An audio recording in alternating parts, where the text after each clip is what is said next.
감사합니다.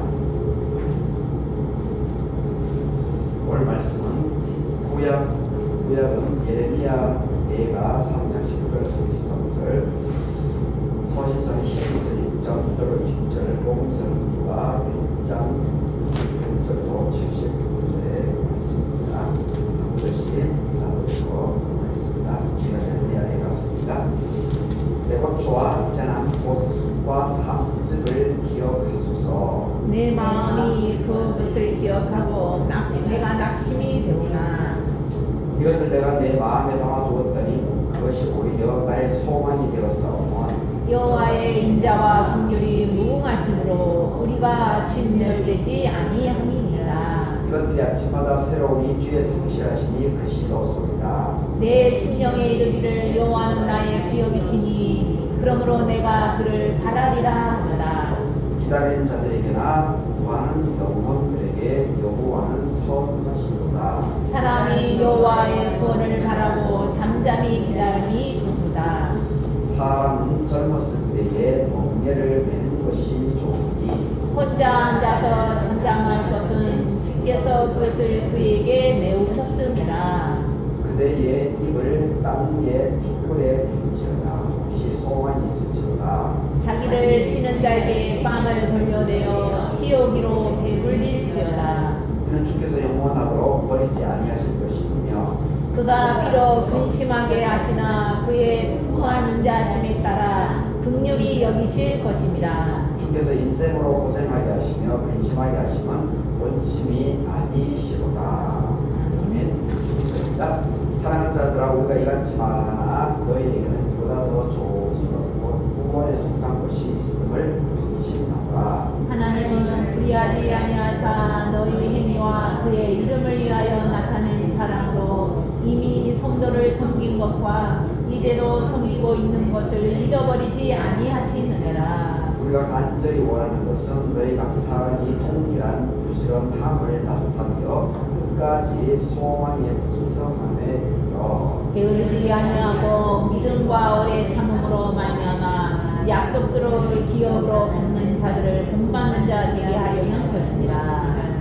하나님이 아브라함에게 약속하실 때 가리켜 맹세한 자가 자기보다 더 큰 이가 없으므로 자기를 가리켜 맹세하여 이르시되 내가 반드시 너에게 복주고 복주며 너를 번성하게 하고 번성하게 하리라 하셨더니 그가 이같이 오래 참아 약속을 받았느니라.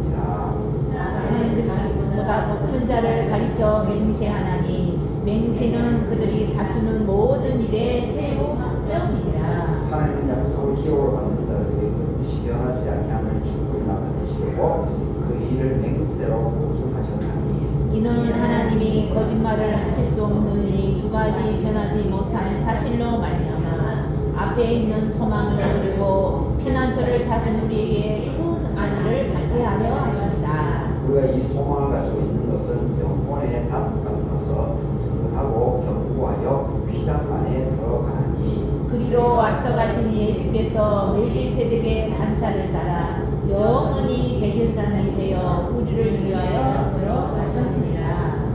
그와 복음이다. 그 제사가래가 성령의 충만함을 받아서 예언하여 이르되 찬송하리로다 우리 주 이스라엘의 하나님이여 그 백성을 돌보다 성령하시며 우리를 위하여 구원의 꼴을 그 종 다윗의 집에 일으키셨으니 이것은 주께서 예로부터 거룩한 선지자의 입으로 말씀하신 바와 같이 우리 원수에게서와 우리를 미워하는 보호자의 손에서 구원하시는 이라.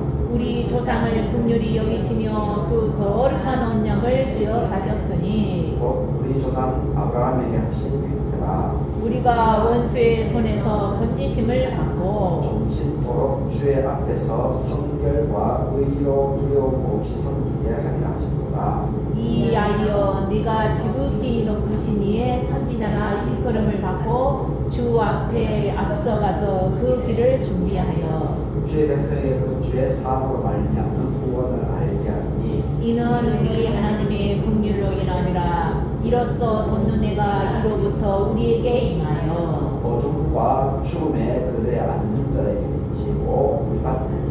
말을 평강의 일로 인도하시기로 합니다. 아이가 자라며 심령이 강하여지며 이스라엘에게 나타나는 날까지 비밀에 있음이라.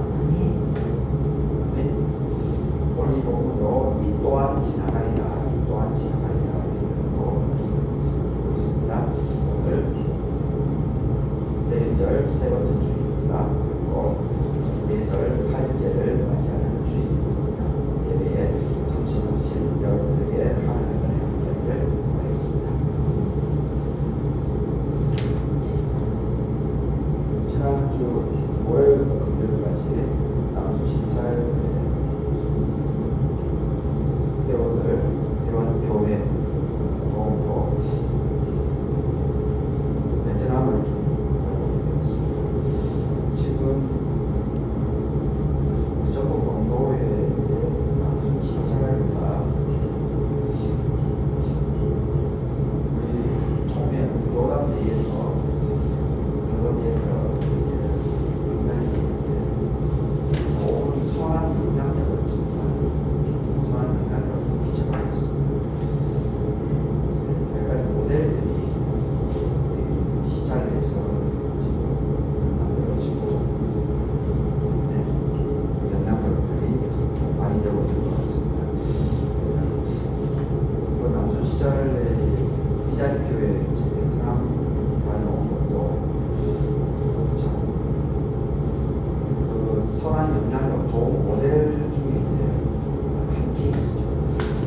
개신교하고 이제 카톨릭하고 성공회의 가장 큰 차이점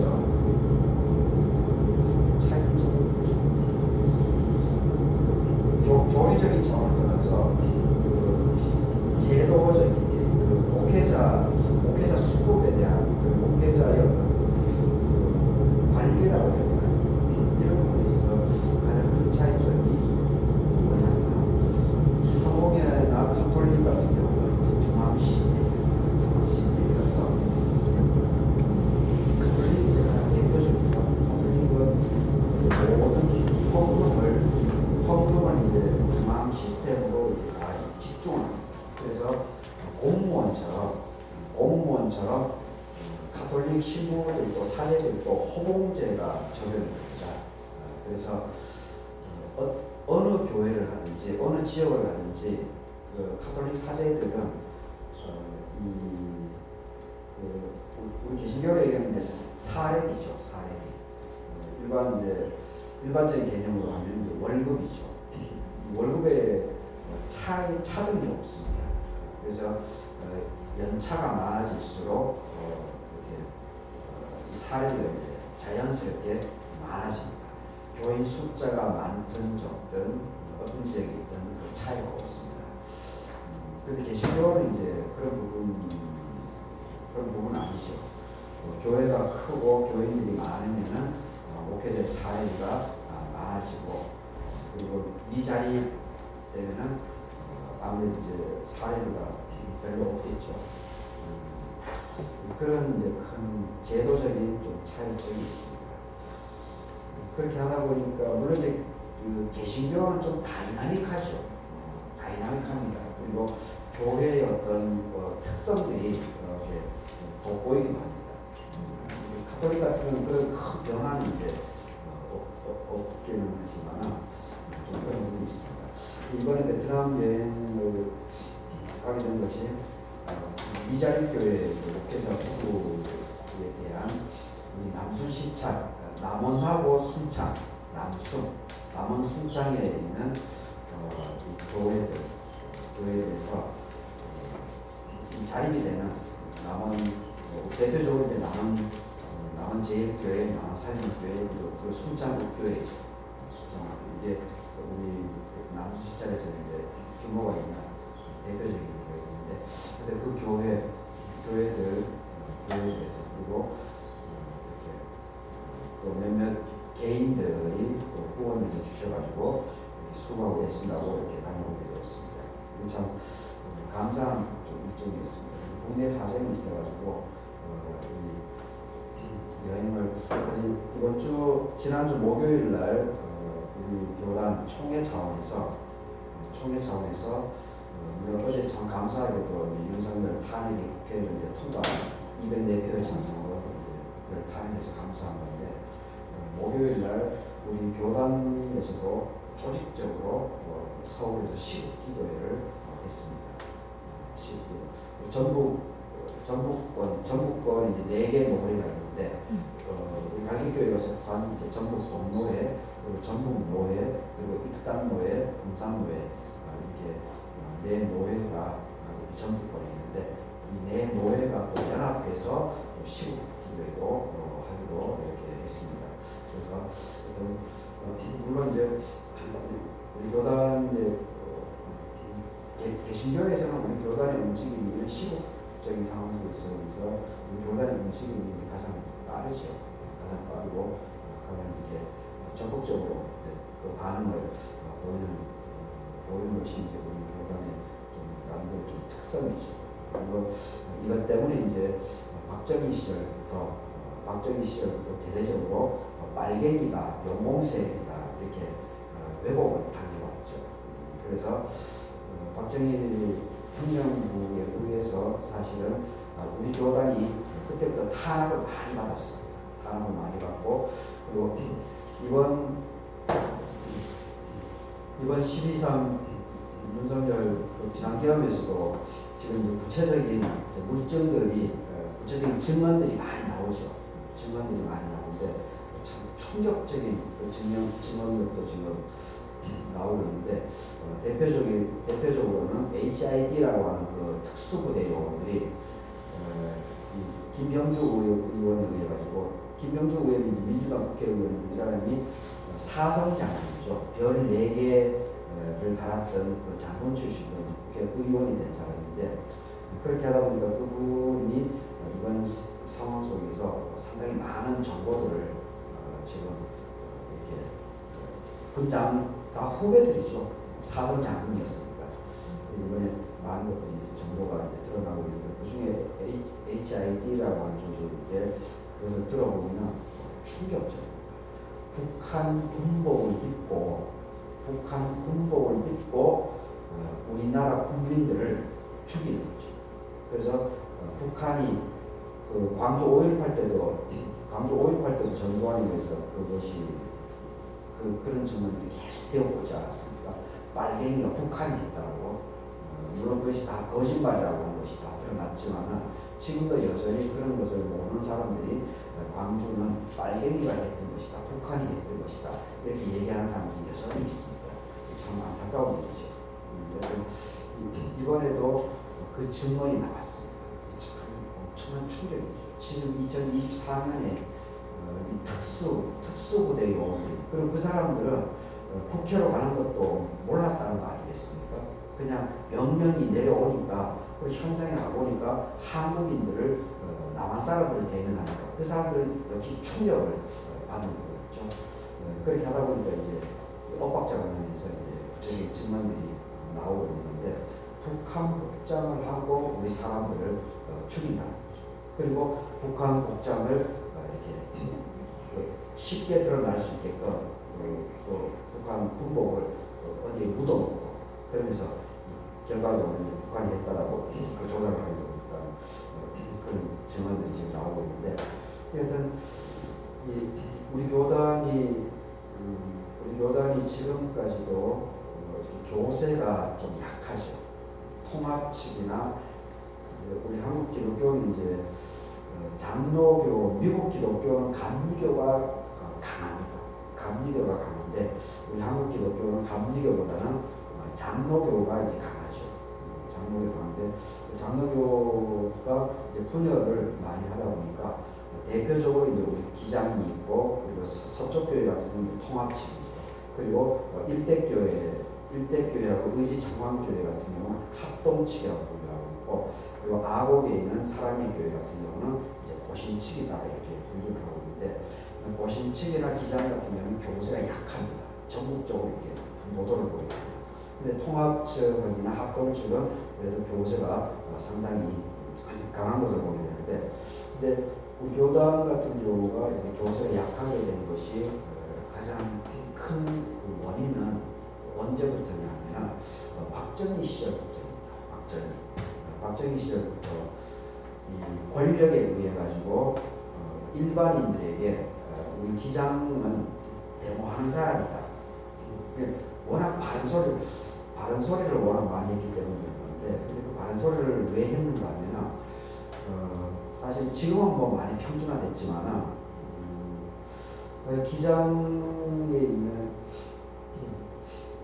기장의 멤버들이 사실 공부를 많이 했습니다.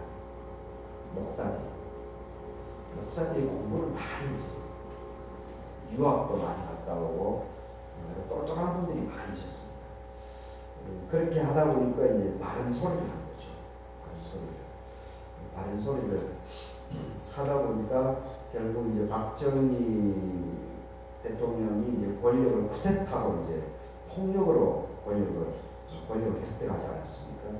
그렇게 하다 보니까 그런 부분들에 대해서 나단 선지자와 같이 이렇게 그 부분을 자꾸 지적을 했던 거죠.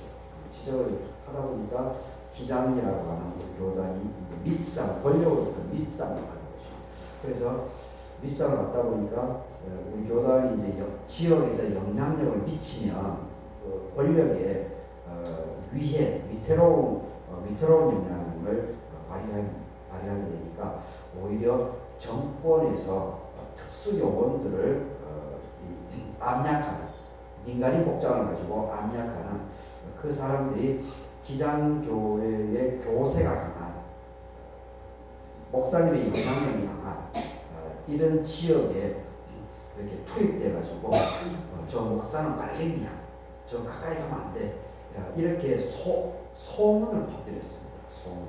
그렇게 하다 보니까 일반인들에게 많이 이제 확산되면서 기장교단이 많이 약화되는 그런 것을 지금까지도 좀 경험하고 있게 되는 것을 보게 됩니다.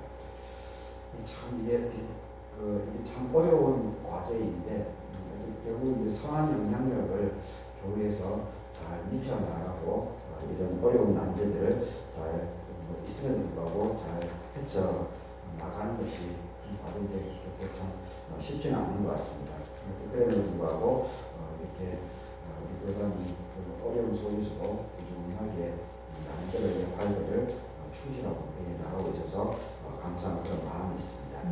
오늘 이 본문 예레미야 예가 3장, 히브리서 6장, 누가복음 1장 대림절을 맞이하는 우리의 마음들에 대해서 다시 한번 새겨보는 시간입니다. 이 누가복음 1장 같은 경우는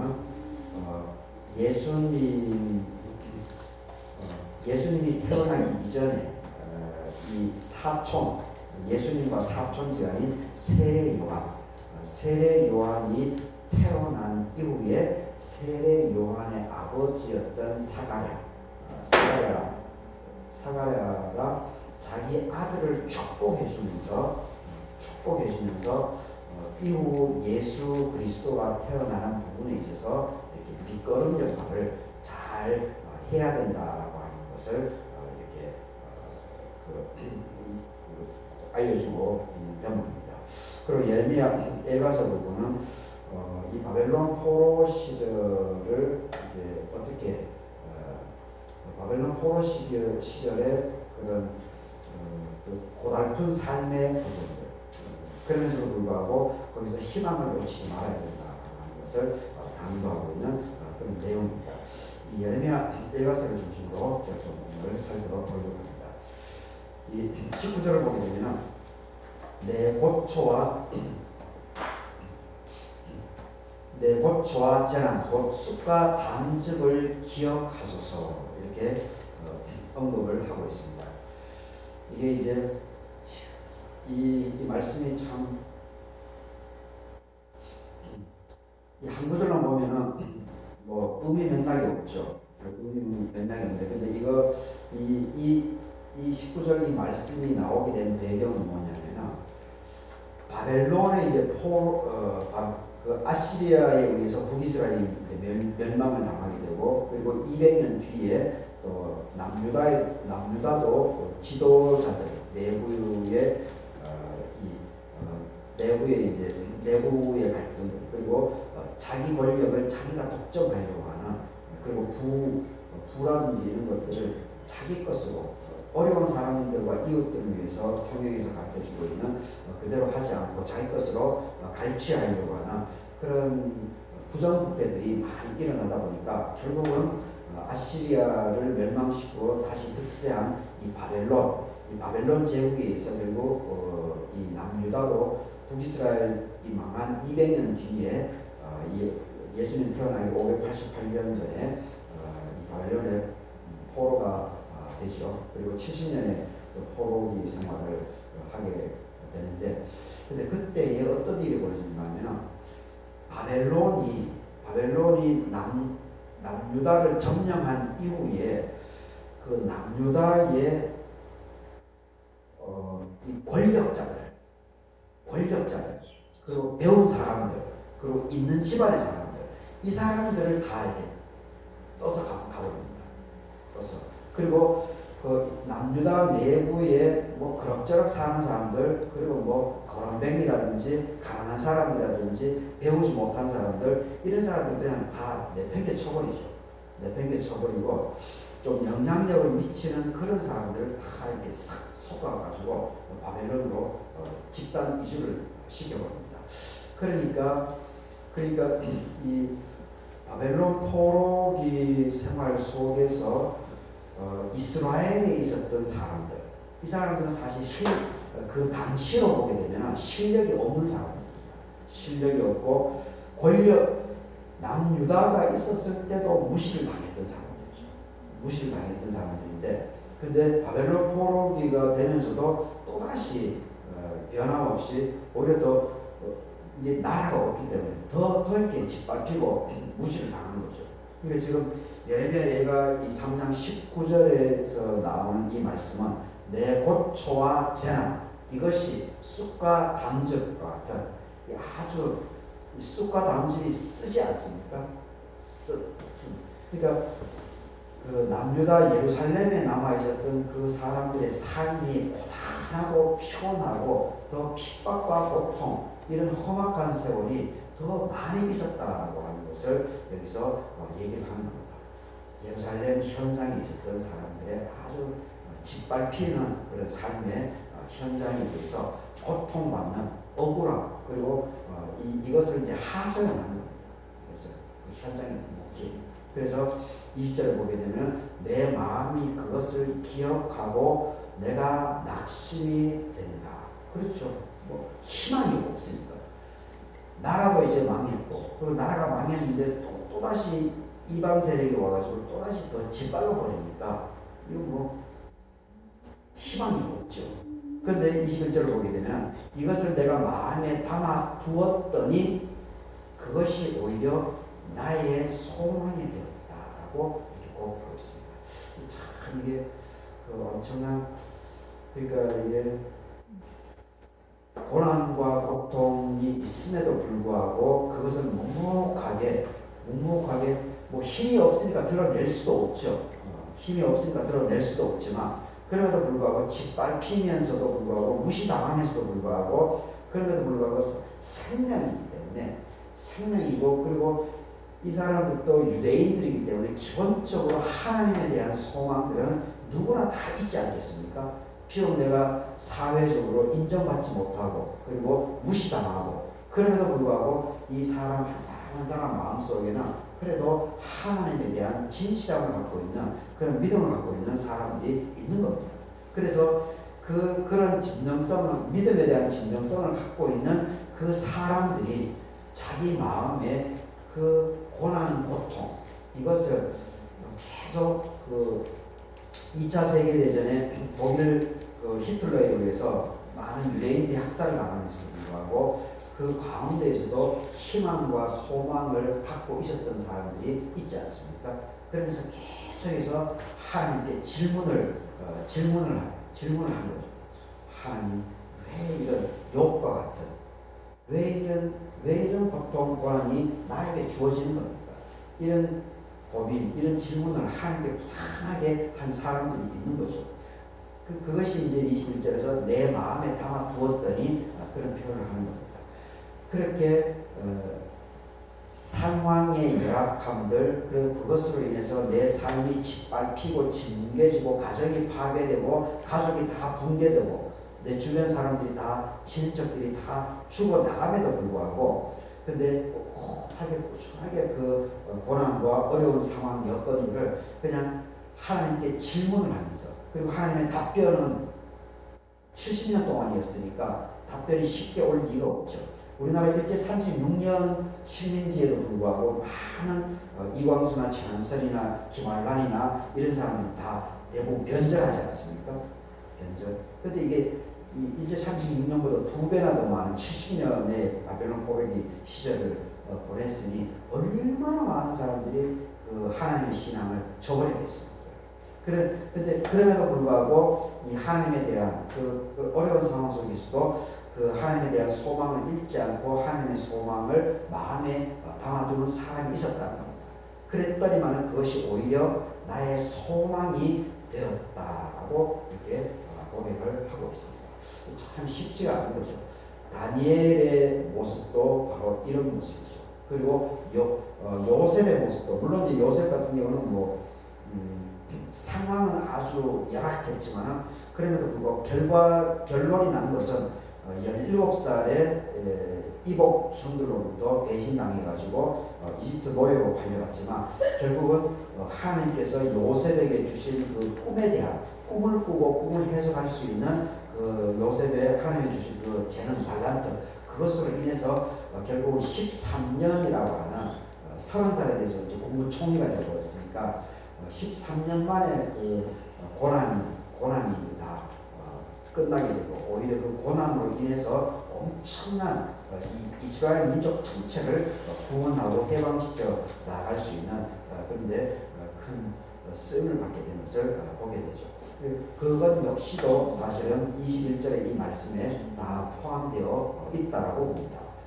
요셉의 그 형들로부터 배신당했을 때 그 아픔, 좌절감, 그리고 분노심, 적개심 그것이 얼마나 많았겠습니까?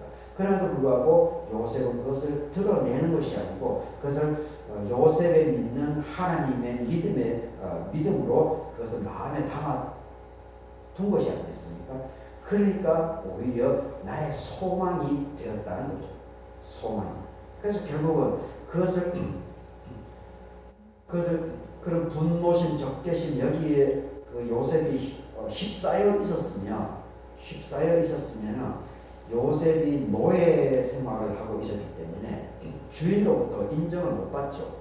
이 불평불만 그리고 막 늘 화가 차 있으면 그 사람 모습을 얼굴 표정만 봐도 그 금방 알지 않겠습니까? 그러면 이제 주인이 좋아하지 않죠. 이 종놈이 돼가지고 막 불평불만만 하고 항상 웃고 막 그렇게 해도 부족한 말인데. 그러니까 이 요셉이 이제 국방부 장관의 집사 역할을 할 수 있었다고 하는 것은 그 당대 이집트 최고의 제국인데 그 제국의 국방부 장관이라면 얼마나 막강한 권력이 있겠습니까? 힘이 있고 돈도 있고 많은 영향력을 미치죠.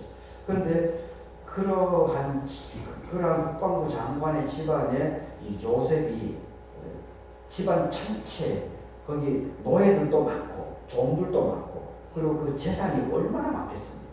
그런데 요셉이 그 모든 것을 관리를 위임받았다라고 하는 것은 요셉이 인정을 받은 것이 아니겠습니까? 그 주인으로부터. 그럼 우리도 사람 노블 하나 쓸 때도 그 사람이 급하지 않으면은 다 이렇게 따져보죠. 그래서 일을 잘하고 자기가 알아서 일을 하는 그런 사람들을 뽑지 않겠습니까? 그냥 어리숙하고 그런 사람들은 안 뽑죠. 요셉이 국방부 장관의 집에 전체 재정이나 거기 있는 종들 이것까지 다 재산 관리 이거 모든 것을 위임받았기 때문에 이 요셉이 상당히 재능이 있고 그리고 능력이 있고 실력이 인정받았다라고 하는 것을 볼 수가 있습니다. 그런데 이 요셉이 그렇게 될 수 있었던 것은 결국은 마음의 소망을 담고 하나님에 대한 그 상황은 열악했지만 그럼에도 불구하고 그 마음 중심에는 하나님에 대한 믿음들, 소망들을 늘 갖고 있었기 때문에 그런 것들을 온전히 극복하지 않았는가 그런 생각들을 해보게 됩니다. 그래서 결국 오늘 27절을 보게 되면 사람은 젊었을 때에 멍에를 메는 것이 좋지만 혼자 앉아서 잠잠할 것은 주께서 그것을 그에게 메우셨기 때문이다. 이렇게 얘기하고 있습니다. 우리가 삶을 살아가는 과정 속에서 늘 이제 어려운 점들이 있죠. 삶의 난관들을 경험할 때가 있습니다. 우리가 생각하지 못하는 갑작스러운 그런 위기 상황도 우리가 종종 경험하게 됩니다. 어떤 이 모양 저 모양으로 우리가 살아나가면서 이렇게 우리의 멍에가 우리에게 찾아올 수밖에 없는데, 그런데 이 예레미야 애가서에서는 이 멍에가 찾아오는 부분에 있어서 28절에 보게 되면 혼자 앉아서 잠잠할 것을 권면해 주고 있습니다. 우리가 믿음 생활을 하는 우리 삶 속에서 이 고난이나 고통이 찾아오게 되면 재수 없다. 하나님을 믿는데 왜 나에게 이런 것이 찾아오는가? 이렇게 불평불만하는 것이 일반적인 첫 번째 반응이죠. 일반적인 첫 번째 반응입니다. 그리고 믿지 않는 사람들이 믿는 사람들의 그런 고난이나 고통 이런 것을 보게 되면 비웃지요. 아이고 저 교회 다닌다고 하면서 교회 다닌다고 하면서 저거 봐라 저거 봐라 그렇게 일반적으로 그런 이야기들이 많이 나오게 되죠. 그런데 또 분명한 것은 예레미야 애가서에서도 이 분명하게 얘기해 주는 것은 그런 멍에가 우리에게 찾아올 수 있다는 겁니다. 그런 멍에가 우리에게 찾아올 수 있는데, 그럼에도 불구하고 그런 것이 나에게 좋지 않은 상황들이 찾아오게 되면 28절에서 혼자 앉아서 잠잠하게 그냥 그 상황들에 대해서 이 상황들에 대해서 그냥 잠잠하라는 거죠. 재수 없다. 남들이 어떻게 볼까? 그렇게 생각해 버리게 되면 막 죽는 게 들죠. 그리고 아무것도 하지 못합니다. 그렇지 않습니까? 창피하고 그런 생각들이 막 찾아오죠. 그러면서 그것이 그런 생각으로 인해서 내가 짓밟혀집니다. 그 생각은 내가 하는 겁니다. 그 생각은 누가 그 생각을 하라고 얘기하지 않습니다. 그냥 인간적으로, 그러니까 그것이 이제 일반적인 보편적인 사람들의 이제 그 시스템이죠. 자동 시스템은 이제 그렇게 되는 거죠. 그래서 그것이 이제 그 세속적이다, 세상적인 가치관이다, 이렇게 우리가 교회에서 얘기를 하는 거죠. 그런데 그러한 부분이 있을 때 우리 하나님을 믿는 교회를 다니는 우리들은